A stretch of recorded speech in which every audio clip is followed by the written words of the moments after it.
قریظہ اور بنو نذیر یہودیوں کے دو محلے تھے مدینہ طیبہ میں. نبی پاک صلی اللہ علیہ وسلم کے ساتھ انہوں نے معاہدے کیے 2-3 دفعہ، لیکن ہر دفعہ انہوں نے معاہدہ توڑا. یہ وعدہ کرتے تھے کہ اگر قریش حملہ کریں گے تو ہم مسلمانوں کی حمایت کریں گے، وعدہ یہ تھا. لیکن جب حملہ ہوتا تھا تو یہ پس پردہ ان کی حمایت کرتے. 3 دفعہ انہوں نے معاہدہ توڑا. نبی پاک صلی اللہ علیہ وسلم نے فرمایا اب ان سے معاہدہ نہیں کرنا، ان سے جنگ ہی کرنی. اب جب ان کو پتہ چل گیا کہ ہم سے جنگ ہونے لگی تو منت کرنے لگے، گزارش کرنے لگے. نبی پاک صلی اللہ علیہ وسلم نے فرمایا نہیں، اب ان سے کوئی بات نہیں کرنی، جنگ ہی ہو. 3 دفعہ ہو چکا. انہوں نے منت کی بنو قریظہ نے کہ ہمارے پاس نا حضرت ابو لبابہ کو بھیج. حضرت ابو لبابہ رضی اللہ تعالیٰ عنہ انصار کے قبیلے سے تعلق رکھتے تھے. قریظہ کے محلے میں بڑا عرصہ وہ رہے تھے، ان کی وہاں تعلق تھا، ان کی زمینیں آگ تھے، جائیدادیں تھیں، دوستیاں تھیں. جہاں انسان رہتا ہے وہاں اس کے تعلقات بن جاتے ہیں. حضرت ابو لبابہ رضی اللہ تعالیٰ عنہ سے چونکہ غربت رکھتے تھے تو کہا جناب ان کو بھیج دے. نبی پاک سید عالم صلی اللہ تعالیٰ علیہ وسلم نے کہا ابو لبابہ چلے جاؤ، ان کو بتانا نہیں. ویسے میں نے فیصلہ کر لیا ہے کہ اب ان کی گردنیں ہی کٹیں گی، لیکن تم نے بتانا نہیں. ان کی بات ضرور سن کے آؤ، وہ کہتے کیا ہے لیکن وعدہ نہ کر کے آنا. حضرت ابو لبابہ جب وہاں پہنچے نا تو مومن نرم دل ہوتا ہے. وہ جو ان کی عورتیں تھیں وہ رونے لگی، بچے منتیں کرنے لگے، ایک موقع اور لے دے، اب نہیں کرتے، ہم بھول گئے تھے، غلطیاں ہو گئیں، ایک دفعہ. جب بڑی منت کی تو حضرت ابو لبابہ نا اشارے سے کہنے لگے اب کچھ نہیں ہو سکتا، اب تو تمہارے گلے کٹے. کہتے ہیں جب میں نے یہ لفظ کہے تو وہیں مجھے خیال آیا کہ میں نے تو اپنے نبی سے خیانت کر دی، میں نے تو محبوب پاک سے خیانت کی. حضور نے تو کہا تھا بتانا. فرماتے ہیں میں روتا ہوا نکلا، سیدھا مسجد نبوی میں آیا. حضرت ابو لبابہ نے مسجد نبوی کے ایک ستون کے ساتھ اپنے آپ کو باندھ لیا. آج بھی وہ ستون مسجد نبوی میں موجود اور اس پہ لکھا ہوا ہے یہ توبہ کا ستون ہے، آج بھی موجود ہے. حضرت ابو لبابہ نے وہاں اپنے آپ کو باندھا. 8 دن بیت گئے. نماز کا وقت آتا تو ان کی بیوی آ کے کھول دیتی، قضائے حاجت کے لیے کھول دیتی، نماز کے لیے کھول دیتی. 8 دنوں سے بندے سے سننا کم ہو گیا، آنکھوں سے نظر آنا کم ہو گیا، سماعت اور بصارت میں مسئلہ بن گیا. حضرت ابو بکر صدیق کہتے ہیں نبی پاک صلی اللہ علیہ وسلم نماز پڑھانے آتے، انہیں بدا ہوا دیکھتے چپ کر کے گزر جاتے. ایک دن میں نے عرض کی حضور ابو لبابہ کی حالت دیکھی نہیں جاتی، دعائی کر دیں. علامہ اسماعیل حقی کے لفظ ہیں بھائی. نبی پاک صلی اللہ علیہ وسلم نے فرمایا وہ ڈائریکٹ رب کریم کی بارگاہ میں گیا ہے، اب اللہ ہی اس کی توبہ قبول فرمائے گا. اگر میرے پاس آتا میں اس کے لیے استغفار کرتا تو رب اسے جلدی معاف فرما دیتا. یا ایھا الذین آمنوا اتقوا اللہ وابتغوا الیہ الوسیلہ. اور بخاری شریف میں حدیث موجود ہے، رسول کائنات سرور دو عالم صلی اللہ علیہ وسلم کے پاس ایک شخص آیا، اس نے آ کر کے عرض کی حضور میں غلطی کر بیٹھا ہوں، نہ ہو گیا، عصر کی نماز کا وقت تھا حضور میں بھول گیا تھا. نبی پاک نے اس کی بات پہ توجہ نہیں فرمائی. پھر اس نے عرض کی کھڑے ہو کے یا رسول اللہ مجھ سے غلطی ہو گئی، پاک کر. حضور نے توجہ ہی نہیں کی. تیسری دفعہ پھر نبی پاک نے پھر توجہ نہیں کی. فرمایا بلال اٹھو اقامت پڑھو. حضرت بلال کہتے ہیں میں نے اقامت پڑھی، نبی پاک نے جماعت کرائی. جماعت کے بعد وہ پھر کھڑا ہو گیا. یا رسول اللہ میں نے عرض کی تھی غلطی ہو گئی، اب بھول گیا تھا. یا رسول اللہ صلی اللہ علیہ وسلم میرے لیے سزا کا اعلان، مجھے پاک کر دیں. نبی پاک نے اب توجہ فرمائی، مسکرا کے فرمایا تم نے میرے پیچھے نماز نہیں پڑھی؟ یا رسول اللہ پڑھی ہے. تو فرمایا خوش ہو جا، پھر اللہ نے سارے گناہ معاف فرما دیے. مجرم ہو تو منہ اشکوں سے دھوتے ہوئے آؤ، آؤ در تواب پہ روتے ہوئے آؤ. قرآن میں موجود ہے توبہ کا طریقہ، میری سرکار کی دہلیز سے ہوتے ہوئے آؤ. یہاں لوگوں کو پتہ نہیں کیا ہو گیا، کس طرح کا لوگ انداز اختیار کرتے ہیں. چاہیے اللہ تبارک و تعالی اب کریم نے تو تجھے دین اپنے نبی کے وسیلے سے عطا فرمایا. حضرت ابو لبابہ رضی اللہ تعالیٰ عنہ کو 7 دن بیت گئے بندے ہوئے. نبی پاک صلی اللہ علیہ وسلم نے فرمایا رب اس کی توبہ قبول فرمائے گا، بڑا کریم ہے. حضرت ام سلمہ کہتی ہیں حضور میرے حجرے میں تھے تو مسکرانے لگے. میں نے عرض کی یا رسول اللہ کیا ہوا؟ میں جبریل امین آئے اور وہ کہتے ہیں محبوب مبارک ہو، رب کریم نے ابو لبابہ کی توبہ کو مقبول فرما لیا. اب لوگ دوڑے گئے، کہا جناب ابو لبابہ کو کھولتے. حضرت ابو لبابہ نے فرمایا میں ایک بار غلطی کر چکا ہوں، بار بار نہیں کروں گا، پیچھے ہٹ جاؤ، میں اسی وقت کھولوں گا جب میرے نبی آ کے مجھے کھولیں گے، اسی وقت کھلوں گا.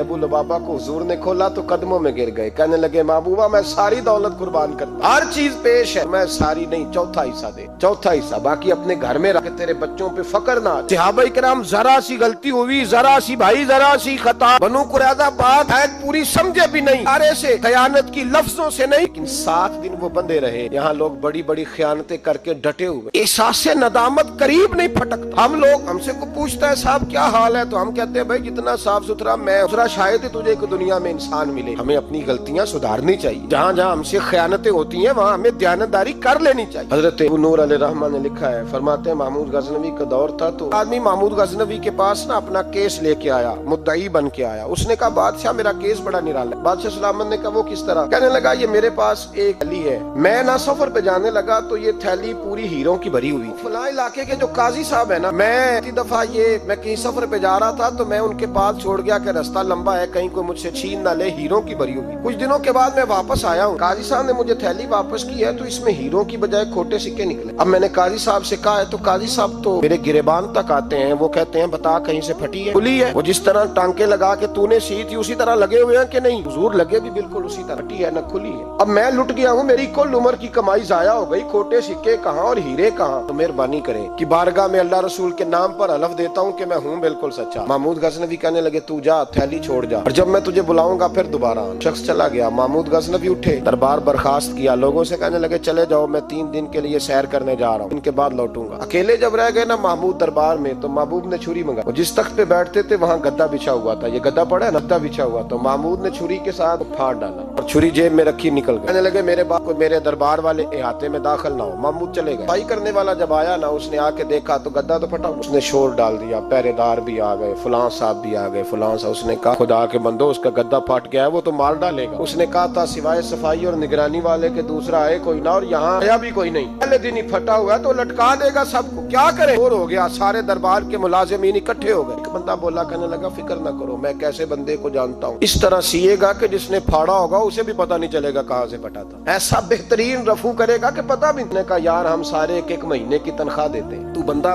بلا لیا اس کو، اس کا نام محمد رفو گر تھا، وہ آیا، اس کو گدا دکھایا، اس کا یار اس طرح سینا پتہ نہ چلے، اس نے کہا فکر ہی نہ کرو، بڑا کاریگر ہوں۔ محمد رفو گر کہنے لگا اس طرح سیوں گا کہ پھاڑنے والے کو بھی پتہ نہیں، ان کا پیسے لے یار تو سی۔ اس نے سیدھی اگلے شام ہی لا کے بچھا دیا گدا۔ تیسرے دن بادشاہ سلامت آئے، آ کے پہلی نظر گدے پہ ڈالی، اس نے بلایا سب ملازمین کو، کہا کس نے سیا؟ جناب کیا ہوا؟ پھٹا ہوا تھا۔ کس نے؟ کہا نہیں پھٹا ہی۔ کہنے لگے بنو بات میں خود پھاڑ کے گیا تھا، تو بتاؤ صحیح سیا کس نے ہے؟ کہا جناب آپ پھاڑ کے گئے تھے تو بتایا کیوں نہیں؟ فرمانے لگے اسی لیے تو بتایا نہیں کہ تم خود تحقیق کر لو، بلاؤ بتاؤ سیا کس نے؟ تو بلا لیا، احمد رفو گر آ گیا، اس کو جب بلا کے سامنے بادشاہ کھڑا کیا، کہا بھائی تم نے سیا ہے؟ کہنے لگا حضور آپ کے سارے ملازم کٹھے ہو کے آئے تھے، میری غلطی کوئی نہیں۔ کہا نہیں یار تو بڑا کاریگر ہے، میں نے اپنے ہاتھ سے پھاڑا تھا پر مجھے بھی نہیں پتا چل رہا کہاں سے پھٹا تھا۔ اچھا یہ بتا یہ تھیلی جو ہے یہ بھی تو نے سی تھی؟ اس نے کہا جی آپ کے خادم کا ہی کارنامہ ہے، تو فلانے علاقے کے قاضی صاحب آئے تھے، اس میں سے ہیرے نکال کے تو کھوٹے سکے بھرے تھے، تو مجھے بھی تھوڑا سا حصہ ملا تھا۔ محمود نے سارے گواہ بھی اکٹھے کر لیے، ثبوت بھی اکٹھے کر لیے، پھر قاضی کو بلایا، سارے ثبوت اکٹھے کر کے قاضی صاحب کو بلایا، تنہائی میں لے جا کے محمود غزنوی نے کہا قاضی صاحب آپ سے غلطی ہو گئی، غریب آدمی تھا، وہ لٹ گیا ہے، اس نے تو بڑی مشکل سے کچھ ہیرے جمع کیے تھے اور اس کی کل کائنات تھی، تو آپ اس کا مال اسے دے دیں، بات ختم۔ قاضی صاحب کہنے لگے آپ مجھ پہ الزام لگا رہے ہیں، سوال ہی نہیں پیدا ہوتا، آپ میری داڑھی دیکھیں، آپ میرا اعزاز دیکھیں، دنیا جانتی ہے میں کہا قاضی صاحب انسان بھول ہی جاتا ہے، بندہ بھول جاتا ہے، غلطی ہوگی، مال نے کہا نہیں سبق میں تنہائی میں پوچھ رہا ہوں، اس وقت پوچھ رہا ہوں جب دوسرا موجود کوئی نہیں، آج توبہ کر لے، کچھ نہیں کہوں گا، تو میری زبان پہ اعتبار کر، تجھے پتا ہے میں جو کہتا ہوں اس پہ عمل بھی کرتا ہوں، آج آ جا۔ پر قاضی نے کہا نہیں میری غلطی کوئی نہیں۔ محمود نے پھر بڑے دربار میں بلا لیا، مجمع عام میں، مہلت کے دنوں میں جو توبہ کر لے وہ بچ جاتے ہیں، لیکن لوگ رسوائیوں کے دنوں میں پھر واپس لوٹتے ہیں اگلا گھر دیکھ کے، پھر حالات اور طرح کے ہو چکے ہوتے۔ جب بڑے دربار میں قاضی کو بلایا، بھائی تو مانتا ہے کہ نہیں؟ اس نے کہا نہیں۔ کہا بلاؤ احمد رفو گر کو۔ وہ احمد رفو گر آیا تو بوڑھے قاضی کی ٹانگیں کانپنے لگی، جملے ٹوٹنے لگے، لفظ زمین پر گرنے لگے، بات صحیح نہیں ہوتی، زبان لڑکھڑانے لگی۔ محمود کہنے لگے قاضی میں نے تجھے کہا تھا وہاں مان جا بات، اب بڑے دربار میں بول۔ جب قاضی صاحب کی گردن خود بخود جھک گئی تو دنیا سمجھ گئی، کہا نکل جا میرے دربار سے۔ محمود بولے نکل جا، نہیں تجھے عزت دی، اتنی بڑی تنخواہ دی، قاضی بنایا، اور یہ تھوڑی سی رقم کے لیے، تھوڑی سی رقم کے لیے تو بددیانت ہو گیا، چل چلا جا۔ دربار سے نکلا تو لوگ لعنتیں برسانے لگے، کل جو دکانیں چھوڑ کے سلوٹ کرنے آتے تھے وہ کہنے لگے اس کی عمر دیکھو، اس کے کام دیکھو، دیکھو اس نے کیا کیا۔ گھر گیا، بچے جن کے لیے پاپ کمایا تھا،